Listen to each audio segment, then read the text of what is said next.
Pria itu secara tidak sengaja menyelamatkan ular besar dan membantunya mencabut panah di kepalanya. Tapi yang tidak dia duga, karena kali ini yang membantu ular itu, hidupnya akan mengalami perubahan besar. Tidak lama kemudian Pangeran Kota Yuan terluka parah oleh pihak musuh. Saat ini, seekor ular besar muncul. Ular itu akan mendoakan keberuntungan bagi orang-orang yang tekan tombol merah setelah menonton video. Tahun ini kelinci membawa keberuntungan. Pangeran kembali ke guanya. Setelah pangeran bangun dan mengetahui, lukanya sembuh. Dan dia bangun dan pergi keluar gua.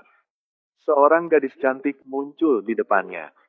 Pangeran masih tidak tahu. Gadis itu adalah ular yang dia selamatkan sebelumnya. Ular itu menurunkan jimat untuknya pangeran, yang memerintahkan pangeran untuk melupakan tunangannya. Keduanya jatuh cinta pada pandangan pertama. Sang pangeran berjanji akan membawa manusia ular kembali ke ibu kota. Dia akan mencintai dan melindunginya. Tapi kemudian dia jatuh cinta pada wanita yang menari di perjamuan. Cinta pada pandangan pertama. Manusia ular cemburu pada penari. Tunggu sampai gelap, bulan merah nampak. Melihat sisik-sisik ularnya mulai muncul. Dia dengan cepat pergi ke belakang pohon besar yang kembali ke wujud aslinya. Pemandangan ini ditemukan oleh sang tunangan asli pangeran, Anna. Anna bersama sahabatnya merencanakan untuk merugikan manusia ular. Menunggu sampai hari perayaan istana. Sang pangeran tidak dapat mengalihkan pandangannya dari penari cantik itu. Manusia ular di sebelahnya sangat terluka.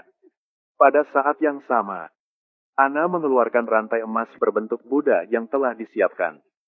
Sementara manusia ular itu tidak menyadarinya dan mengenakannya padanya. Rantai emas yang bersinar. Manusia ular terasa sakit. Dia adalah ular, dia bukan manusia. Semua orang membuka mulut mereka terkejut. Mendengar jeritan kesakitan. Kepala berambut putih muncul. Seluruh tubuhnya bersisik putih. Dia memohon agar pangeran menyelamatkannya. Sang pangeran tidak tahan. Hanya bisa melihatnya diikat ke pohon. Semua orang dengan dingin melihat dia sedang dieksekusi. Manusia ular dengan lembut memanggil nama pangeran. Aku tidak bisa menyelamatkanmu. Aku manusia. Manusia dan yokai tidak bisa. Penjaga mengangkat obor dan berjalan mendekatnya. Dengan sangat cepat orang ular ditelan oleh api. Saat dia hendak gunakan sihir, pada akhirnya dia berubah menjadi ular. Semua orang takut untuk kembali mundur. Ular itu makan para pengawal, satu demi satu. Pengawal satu persatu ular jatuh. Ular menatap sang penari. Jika pangeran jatuh cinta pada siapa, dia akan benci orang itu. Saat dia hendak mengambil tindakan pada penari itu, seorang penyihir melemparkan benih sakti padanya. Ular itu dipukuli kembali ke bentuk aslinya. Di mata pangeran hanya kekecewaan. Dia hanya melindungi sang penari. Ular itu tidak ingin. Dia menyalahkan cinta dan kekejaman sang pangeran pada penari itu. Jika segala sesuatunya tidak berjalan seperti yang aku inginkan, maka kalian jangan berharap apapun. Kehidupan selanjutnya aku mengutukmu. Akan berubah menjadi ular sepertiku. Sehingga pria ini harus menderita sepertiku. Kamu juga, Anna. Aku tidak akan memaafkanmu. Anna menikam. Ular itu dengan bros di kepalanya. Ular itu terluka parah dan kembali ke guanya. Saat sang penyihir dan penjaga datang, ketika dia ingin menanganinya, ular itu menyegel dirinya ke dalam patung Dewi.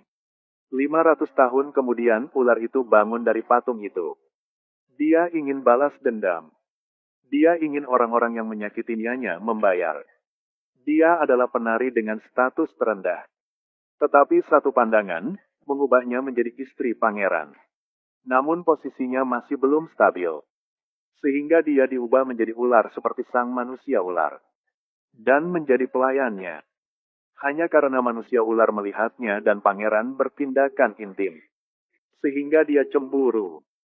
Tapi sebelum sang penari sempat berubah menjadi ular, identitas manusia ular terungkap. Sang pangeran kejam hanya melihat manusia ular. Lalu dia menganggapnya sebagai yokai dan membakarnya hidup-hidup. Tanpa berpikir, benar-benar lupa manusia ular itu. Juga orang yang dia cintai pada pandangan pertama. Ular itu tidak mau. Dia disegel dalam patung Dewi 500 tahun. Dia bersumpah akan membalaskan dendam orang yang menyakitinya. Selama 500 tahun, orang yang tidak tahu kebenarannya. Mereka pemujaan orang ular. Mereka percaya bahwa ular akan melindungi mereka. Juga akan melindungi orang yang menekan tombol merah. Tahun baru, apa yang kalian inginkan, kalian akan mendapatkannya. 500 tahun kemudian orang ular akhirnya bangun. Dia mengambil tindakan terhadap orang terkaya di kota ini. Yang berpura-pura menjadi putrinya dan hidup dalam villa. Di kehidupan ini, sang pangeran adalah seorang fotografer hewan yang terkenal. Aduh, hari ini dia sedang mengemudi. Di tengah jalan dan tiba-tiba ada asap.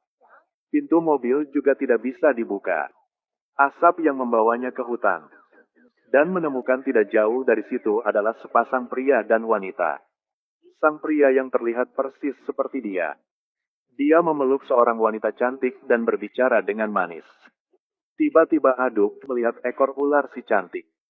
Pada saat ini, ayah Aduk memanggil nama putranya di luar. Ketika semua orang mengira ini hanya mimpi. Menunggu Aduk untuk pergi. Ayah Aduk berbalik dan melihat ular. Dia mendengar suara seseorang mengatakan, "Hari-hari baik kalian telah berakhir." Dan kemudian manusia ular cari sang penari di kehidupan ini. Saat Tai Enhi sedang tidur, kaki dan tangannya muncul sisik ular. Dia mengeluarkan suara kesakitan. Orang tua yang mendengarnya pergi keluar untuk memeriksa dan menemukan putrinya terbaring di tanah. Saat ini, ular muncul terus terang untuk memberitahu seluruh keluarga Tai Enhi. Putri kalian telah menjadi pelayanku. Siapa kamu? Aku adalah ular yang kalian sembah ratusan tahun ini. Manusia ular itu muncul dalam wujud aslinya. Keluarganya diancam dan terus-menerus minta bantuan. Ular mengatakan bahwa setelah sebulan, putri mereka akan berubah menjadi ular. Tunggu sampai dia berusia 25 tahun. Dia akan benar-benar akan berubah menjadi ular. Dan menjadi pelayannya. Ular itu ingin kehidupan berikutnya pangeran. Bertahan rasa sakit yang sama dengannya.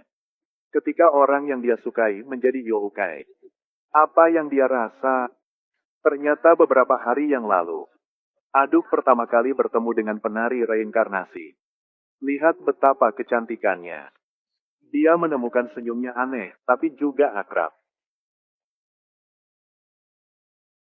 Tapi saat ini, manusia ular ingin ambil tindakan dengan Tai Enhi. Penyihir itu muncul dan menaruh mantra anti ular pada Tai Enhi. Untuk sementara mengganggu bentuk aslinya. Dan membuat manusia ular mundur. Kemudian hari bulan purnama tiba dengan sangat cepat. Manusia ular menghadiri pelelangan barang mewah. Aduk dan Tai Enhi juga datang. Dia adalah ular cantik yang telah berkultivasi selama ribuan tahun. Berpura-pura menjadi orang kaya untuk pesta ini. Tapi seseorang melihat ekornya di cermin. Sang pria kira dia pusing. Tapi saat manusia ular mendekatnya, wanita itu segera memperhatikan kalung yang dikenakan ular itu. Dia merasa dia memiliki kalung yang sama persis. Pasangan suami istri ini tentu saja tidak ingat. Wanita kaya di depan mereka. Sebelumnya adalah menantunya. Di kehidupan sebelumnya, dia mengenakan kalung kerajaan. Setelah memasangkan kalung itu pada manusia ular, sang pangeran jatuh cinta pada sang penari. Menyaksikan wujud asli kekasihnya. Dibakar oleh api, tersegel dalam patung dewi. Untuk balas dendam, manusia ular menemukan sang pangeran. Saat ini dia sedang duduk di bawah panggung pesta. Setelah melihat sang pangeran di kehidupan ini, Han Aduk. Apalagi, dia sekali lagi jatuh cinta pada sang penari. Dia timbul dengan ide. Dia menyuruh orangnya untuk mencalonkan. Tai Enhi sebagai model perhiasan kalung. Tai Enhi berganti pakaian dan melangkah ke atas panggung. Lampu semakin mengikutinya. Setelah diambil gambar, banyak orang kaya ingin membelinya. Pada akhirnya, ayah aduk karena ingin memenangkan hati istrinya. Dan menghabiskan 15.000 yuan untuk membeli kalung. Ketika Tai Enhi pikir dia berhasil menyelesaikan misinya. Sang ular di bawah panggung menyentuh lehernya. Tai Enhi menyadari bahwa kalung anti ularnya jatuh. Lalu manusia ular itu puas. Pada hari bulan purnama, ketika kamu berubah menjadi jenisku, dia pasti akan sangat sedih. Tai Enhi tiba-tiba jatuh di atas panggung. Tangannya mulai menunjukkan sisik ular. Karena dia tidak ingin ditemukan. Dia hanya bisa mengatakan tidak apa-apa. Ketika dia akan berubah wujudnya, kakaknya matikan semua lampu. Selama kekacauan Tai Enhi lari dari tempat kejadian, Aduk juga mengejarnya. Ular itu dan menyuruh orang itu menyalakan lampu. Aduk mengambil kalung Tai Enhi menjatuhkan. Tai Enhi dengan cepat pergi. Hanya karena sang pangeran yang mencintainya. Dia dibenci oleh ular lagi. Sisik ular muncul semakin banyak. Tai Enhi selangkah demi selangkah pergi di depan dewa. Memohon bantuan dewa ular. Melihatnya berubah menjadi ular. Pelayan manusia ular juga udah ke sini. Katanya Tai Enhi tidak bisa lolos hari ini. Dia akan menjadi pelayan ular. Saat ini dewa ular muncul. Mengalahkan pelayan dewa ular. Buat Tai Enhi yang telah berubah menjadi ular ke sisinya. Rombongan ingin datang, tapi dicegah oleh penghalang dewa ular. Jadi dia hanya bisa pergi dengan marah. Saat Aduk dan saudaranya Tai Enhi ke sini, hanya melihat mobil Tai Enhi di luar. Ke tempat patung Dewi pun tidak lihat siapapun. Saat ini, Tai Enhi sedang menangis di tempat Dewa Ular. Dewa Ular membelai kepalanya. Untuk menghiburnya,